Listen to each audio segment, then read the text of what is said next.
عليكم جميعا تحية الإسلام تحية فيها السلام تحية مباركة بحمد الله تحية أهل الجنة السلام عليكم ورحمة الله وبركاته. Alhamdulillahirabbil alamin asyhadu an la ilaha illallah al-mutawahhid bil jalali min ta'ala shamali ta'zim wa takbira al-mutafarrid bi tasdiqil umuri ala tafsir wal ijmal taqdir wa tadbira al-muta'ala bi azamatihi wa majdihi alladhi nazzala al-furqana ala abdihi liyakuna lil alamin nadhira wa nahnu ma qala rabbuna wa khaliquna wa qa'idna min syahidin wa bima al-sama wa al-jama' ghairi jahilin walhamdulillahirabbil alamin amma ba'du. Ikhwan sekalian dirahmati oleh Allah Ta'ala, kita masuk ke bab yang ke-9 daripada kitab adab ya, At-Tibyan fi Adabi Hamalat Al-Quran karangan Al-Imam An-Nawawi rahimahullah ta'ala rahmatan wasi'atan. Nah, semoga kita mampu istiqamah mengamalkan ilmu yang sangat berharga yang beliau ajarkan kepada kita semua, yang merupakan ilmu yang mahal ya, di tengah-tengah umat yang sudah mulai punah. Al-Bab At-Tasi' bab yang ke-9 fi kitabati Al-Quran wa ikramil mushaf. Bab ke-9 tentang kepenulisan Al-Quran dan menghormati mushaf Al-Quran Al-Karim. Ya'lam anna Al-Quran Al-Aziz kana mu'allifan fi zaman Nabi sallallahu alaihi wasallam. Ketahuilah bahwasanya Al-Quran Al-Karim itu ditulis pada zaman Nabi sallallahu alaihi wasallam ya, ma huwa fi masahifi al-yawm, sebagaimana sampai ya, pada kita dalam bentuk mushaf di hari ini. Artinya bahwasanya Al-Quran Al-Karim ini merupakan kitab Al-Mahfuz yang terjaga ya, dari tahrif, dari segala perubahan baik isi ataupun redaksinya. Walakin lam yakun majmu'an fi mushaf ya. Akan tetapi ya, pada zaman Nabi SAW itu belum terkumpul dalam bentuk mushaf. Bal kana mahfuzan fi sudurir rijal. Akan tetapi terhimpun, terjaga, dihafal dalam dada-dada ar-rijal, para sahabat Nabi yang mulia. Fakana ta'ifu min as-sahabah yahfazunahu kullahu wa ta'ifu yahfazuna ab'adun minhu. Sebagian daripada sahabat itu menghafal secara keseluruhan daripada Al-Quran ya, sebanyak 30 juz ya, dan mereka mengulang hafalan di antara mereka, dan Nabi SAW mentakrir, mengiyakan ya, bacaan hafalan mereka dan makna yang terkandung yang mereka fahami. Wa ta'ifu yahfazuna ab'adan minhu, dan sebagian daripada sahabat Nabi ada yang menghafal sebagian ya, daripada Al-Quran itu. Artinya tidak hafal 30 juz. Sebagian hafal 30 juz, sebagian tidak hafal 30 juz.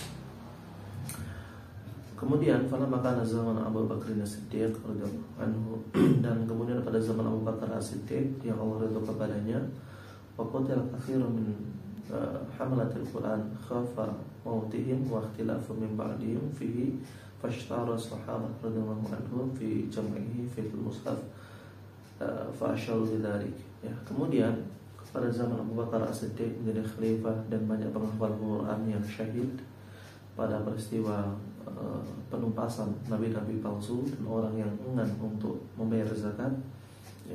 Banyak di antara hamalatul Quran ya, para pengemban Al-Quran, para penghafal Al-Quran, mereka syahid, dan kemudian Abu Bakar bermusyawarah kepada sahabat Nabi yang lain ya, untuk apa? Untuk mengumpulkan satu mushaf Al-Quran ya, mengumpulkan Al-Quran dalam bentuk mushaf, kemudian menyepakati hal tersebut.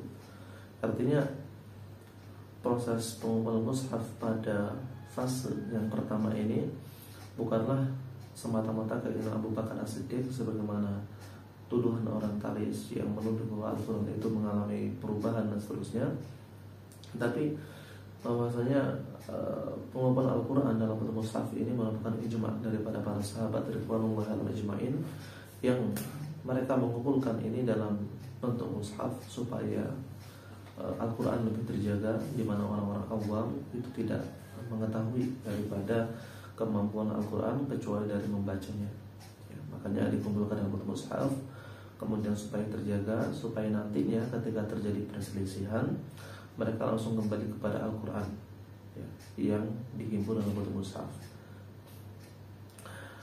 Kemudian Abu Bakar As-Siddiq memerintahkan untuk menulisnya dalam bentuk mushaf dan menyimpannya di rumah ibunda daripada kita semua, yaitu Hafsah Ummul Mukminin binti Umar bin Khattab radhiyallahu anhu. Ya. Faqatibahu fi mushaf faj'alahu fi baiti Hafsah Ummul Mukminin radhiyallahu anhuma. Falamma kana fi zaman Utsman radhiyallahu anhu wa intashara al-Islam khafa Utsman wuqu'i ikhtilaf al-muaddi ila tarki syai'in min al-Qur'an aw ziyada fihi fanasakha min dhalika majmu' alladhi ana Hafsah alladhi ajma'a as-sahaba alayhi fasahifi wa ba'atha biha ila baladil wa mura'a bitilaf wa ma khalafaha. Kemudian ketika Islam sudah menyebar luas, terutama pada zaman Utsman, Sayyidina Utsman takut akan terjadi perselisihan yang menyebabkan sesuatu dari ayat Al-Quran itu ditambah ataupun dikurangi. Kemudian Sayyidina Utsman bin Affan menyalahin kumpulan Al-Quran yang terjadi yang terdapat pada masa pada Sayyidatuna Hafsah, ya, yang kemudian disepakati oleh para sahabat dalam mushaf, kemudian mengirimkannya ke berbagai negeri serta menyuruh mereka menyiapkan tulisan yang bertentangan dengan itu. Tindakan ini disetujui oleh Sayyidina Ali bin Abi Thalib dan para sahabat Nabi yang lain yang Allah ridha kepadanya. Ya, artinya ketika pada masa Utsman radhiyallahu anhu, kita melihat bahwasanya bagaimana Utsman bin Affan ini ingin menyebarkan Al-Quran lebih luas gitu ya, kemudian lebih komprehensif. Dimana kita ketahui Sayyidina Utsman merupakan sahabat Nabi yang serius dalam Al-Quran, ya, dalam menghafalkannya, kemudian dalam mengamalkannya. Bahkan kalau kita lihat dalam banyak riwayat, ketika seseorang mengkhatamkan Al-Quran sepekan sekali, maka itu ada Sayyidina Utsman. Ketika ada yang mengkhatamkan 2 pekan sekali, itu Sayyidina Utsman. Begitu seterusnya. Bahkan mengkhatamkan Al-Quran 3 kali sehari, di situ ada Sayyidina Utsman bin Affan. Saking beliau cintanya dengan Al-Quran dan ingin membumikan Al-Quran, maka beliau menyalin kumpulan mushaf yang terdapat pada Ummul Mukminin Sayyidatuna Hafsah binti Umar bin Khattab, ya. Kemudian salinan tersebut dikirimkan, ya, ke berbagai negeri kaum muslimin, yang kemudian hal ini disepakati oleh sahabat senior yang lain, terutama Sayyidina Ali bin Abi Thalib. Dan ini juga membantah daripada perilaku atau pendapat orang-orang Syiah yang mengatakan bahwasanya perilaku Utsman ini tidak disepakati oleh Ali bin Abi Thalib dan para sahabat senior atau sahabat yang lainnya. Tapi sebaliknya, sejarah menulis, ya, yang dilakukan oleh Utsman bin Affan ini disepakati oleh Sayyidina Ali bin Abi Thalib dan yang lainnya. Kemudian ikhlas yang dirahmati oleh Allah Subhanahu wa taala. Falamma amman Abu Bakr wa sa'iri ashabi dzalika tawaqi waqtadat al-maslahah jama'ahu fa'alahu radhiyallahu anhu wa khatarahu fi 'adadi masahib alladhi ba'atha biha Utsman faqala Imam Abu Bakar Abu Amr ad-Dunya aktsar ulama ala an Utsman katabu arba'un nasakh, ya. Adalah pada masa Abu Bakar, ketika Abu Bakar dan para sahabat itu merasa aman dan khawatir, kemudian mushaf itu diletakkan pada tempat yang bukan pada tempatnya, yaitu terjadi banyak perubahan, kemudian terjadi banyak ikhtilaf di antara umat, baik bacaan ataupun makna ataupun hukum, ya.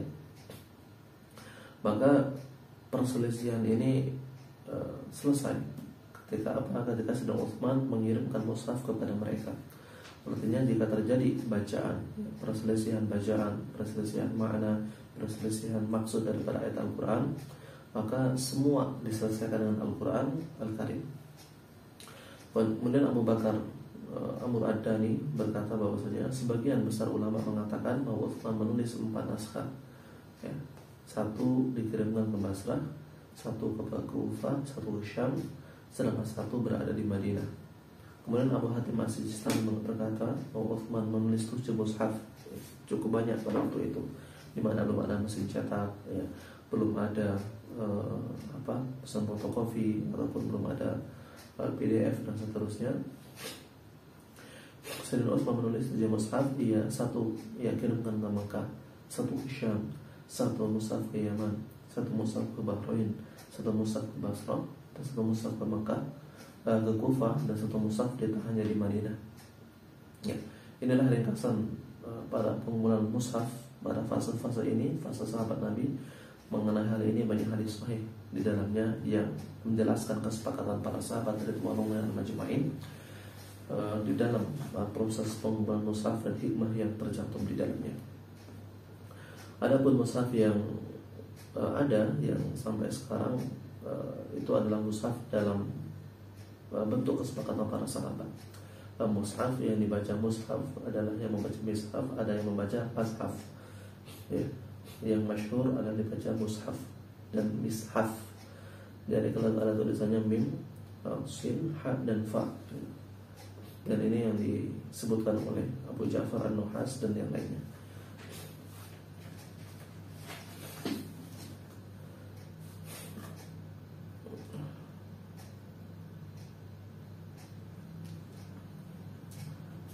Pasal yang pertama, ittifaqul ulama ala istihabu kitabahu al-masahif wa tahsinu kitabatuha wa tabyiniha wa idahiha wa tahqiqil khatt duna masyaqqah.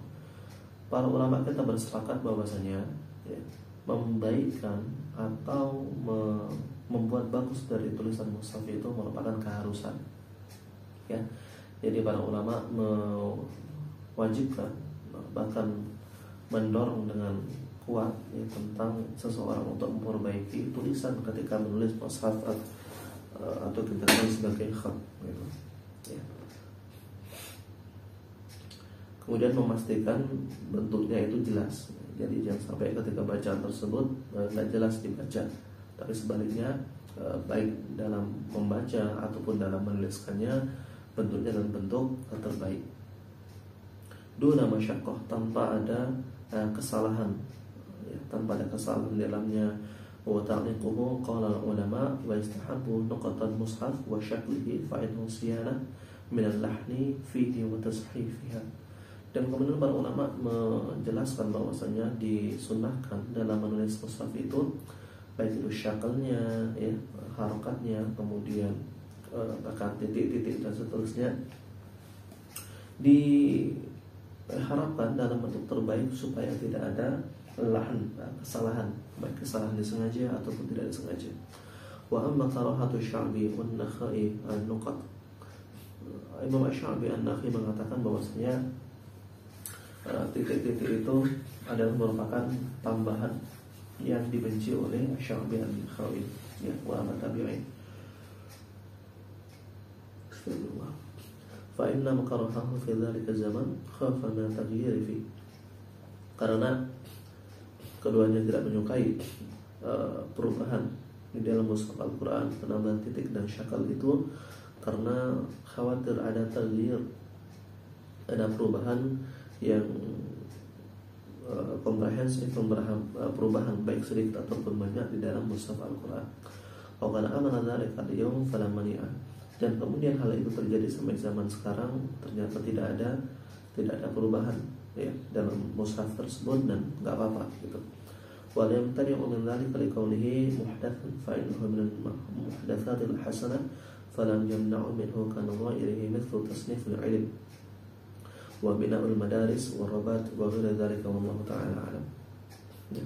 Adapun hal tersebut dilakukan adanya syakal, kemudian adanya titik-titik dan yang lainnya merupakan bentuk kemudahan dalam membaca Al-Quran, dan ini diajarkan di madrasah, apalagi di pondok pesantren ataupun di lembaga pendidikan ya, dan mudah dipahami oleh orang-orang ajam atau orang non-Arab, dan ini lebih mudah gitu. Ya. Mithlu tasniful ilm wa bina'ul madaris wa rabaiti wa ghairu dzalika wallahu ta'ala a'lam. Begitupun ketika ilmu ini ya, kemudian diajarkan di sekolah ya, di pesantren, dan ini sangat manfaat di tengah-tengah mereka, yang adanya titik, adanya syakal pada mushaf ini merupakan perubahan dalam diri seseorang muslim dalam memahami Al-Quran, dan ini mudah difahami gitu ya. Sehingga orang ketika membaca Al-Quran itu mampu membaca dengan benar dan mengurangi daripada kesalahan-kesalahan yang ada gitu ya. Kita bayangin ikhwan sekalian, ketika orang membaca mushaf ya, membaca Al-Quran tanpa titik, tanpa syakal, itu sering salah gitu. pasti sulit membedakan antara ta sama ba gitu, sama ta ya, apalagi sekarang ya gitu ya. Apalagi masa sekarang yang bahkan kalau seandainya nggak ada titik, nggak ada syakal, nggak ada harokat itu, kita mungkin akan kebingungan, nggak bisa bedakan antara mim ba'du, kemudian mim ba'di ya, kemudian ba'du, kemudian ba'da, kemudian ba'di ya, dan seterusnya.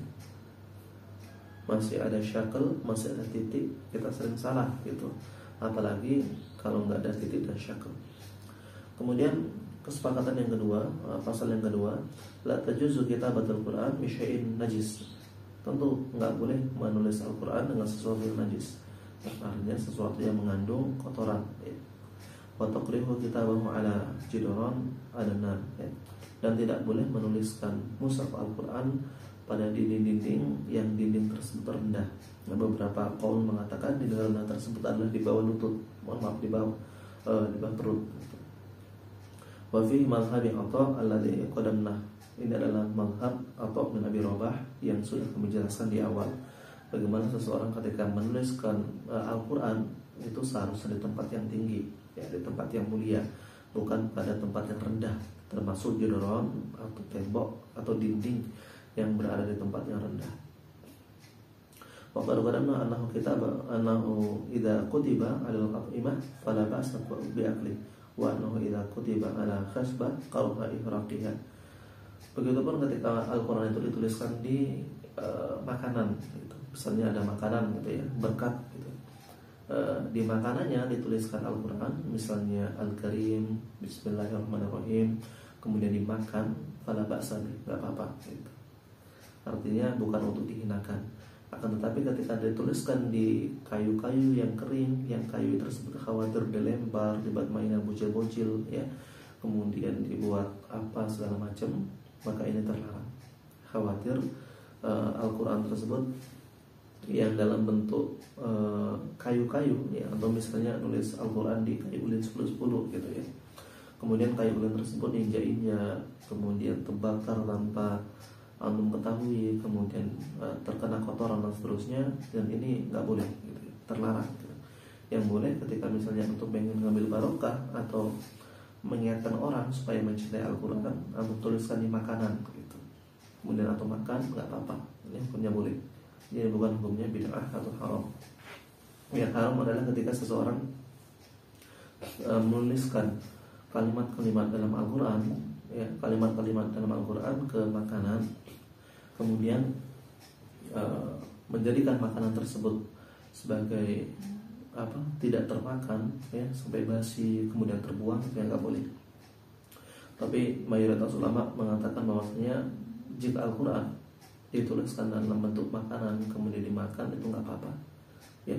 Hanya beberapa sebagian ulama yang mengatakan la asalahu, ini nggak jelas gitu ya, atau makruh atau haram, itu dari kalangan Hanabilah.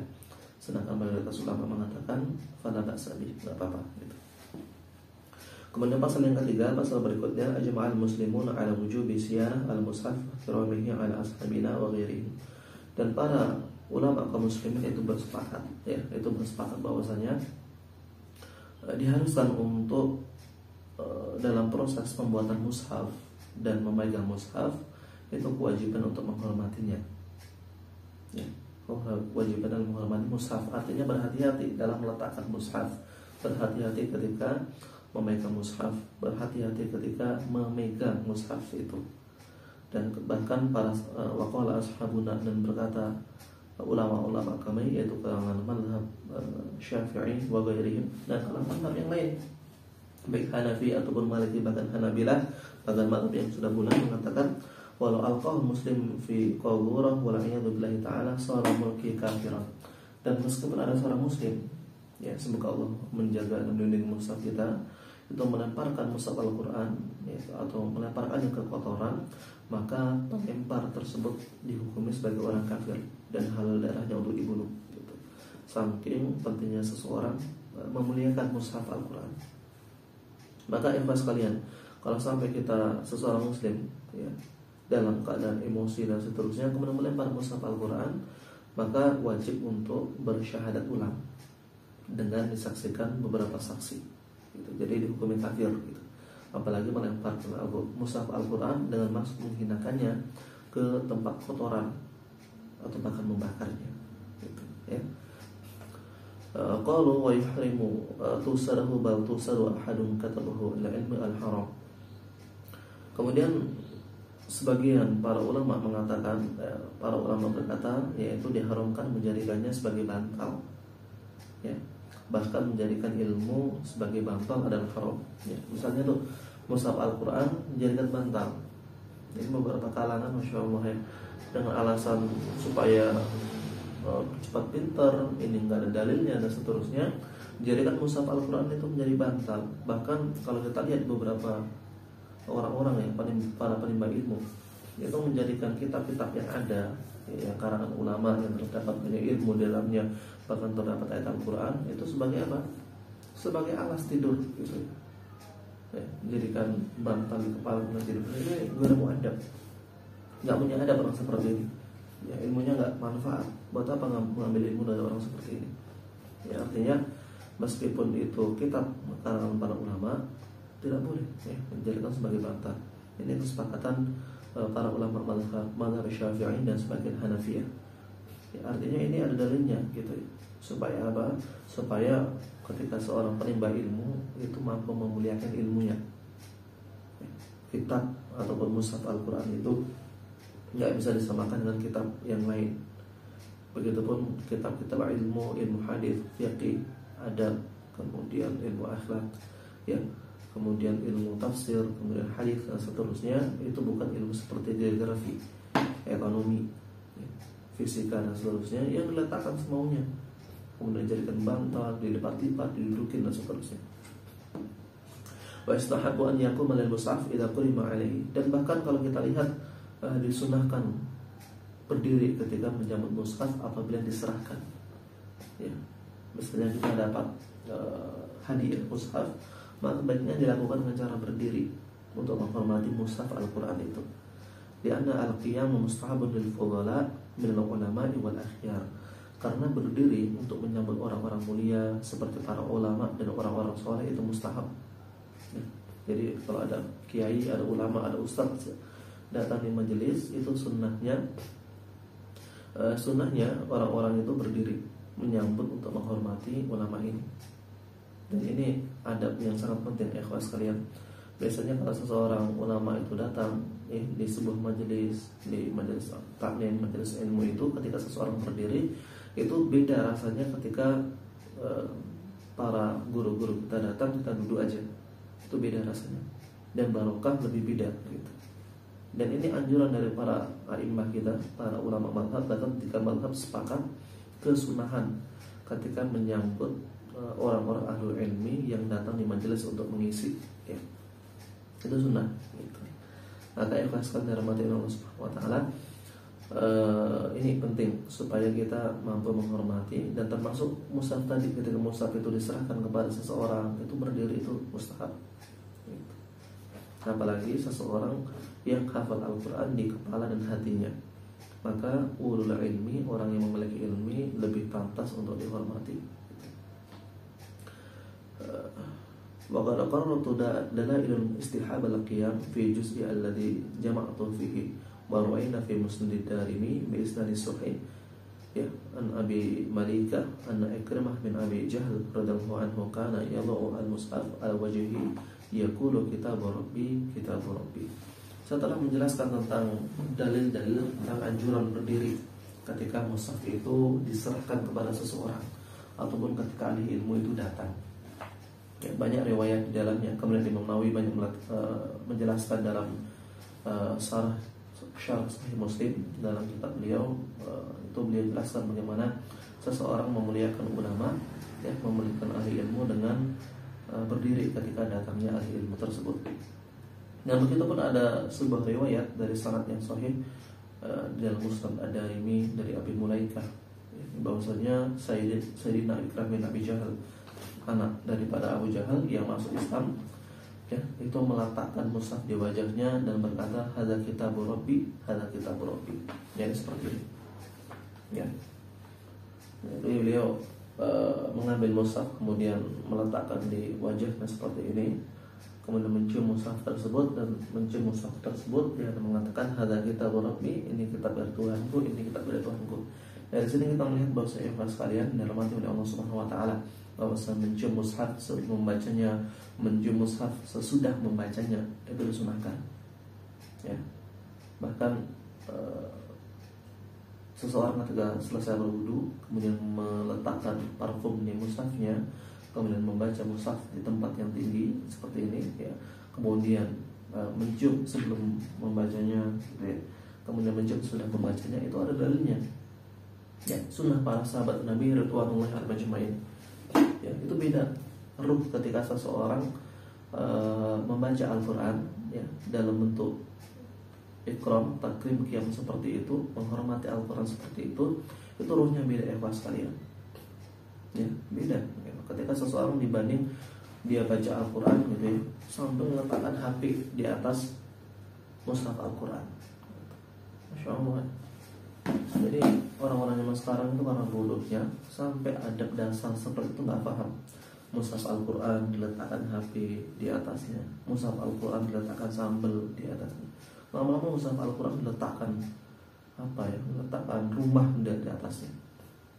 Karena bodohnya kita dalam memuliakan daripada Al-Qur'an Al-Karim. Maka ya masalah rahmati Allah Ta'ala, kita sebagai kaum muslimin seharusnya ketika sebelum beribadah, sebelum beramal soleh itu belajar ilmunya, terutama adabnya, supaya kita jangan menjadi lawakan dalam setiap amalia.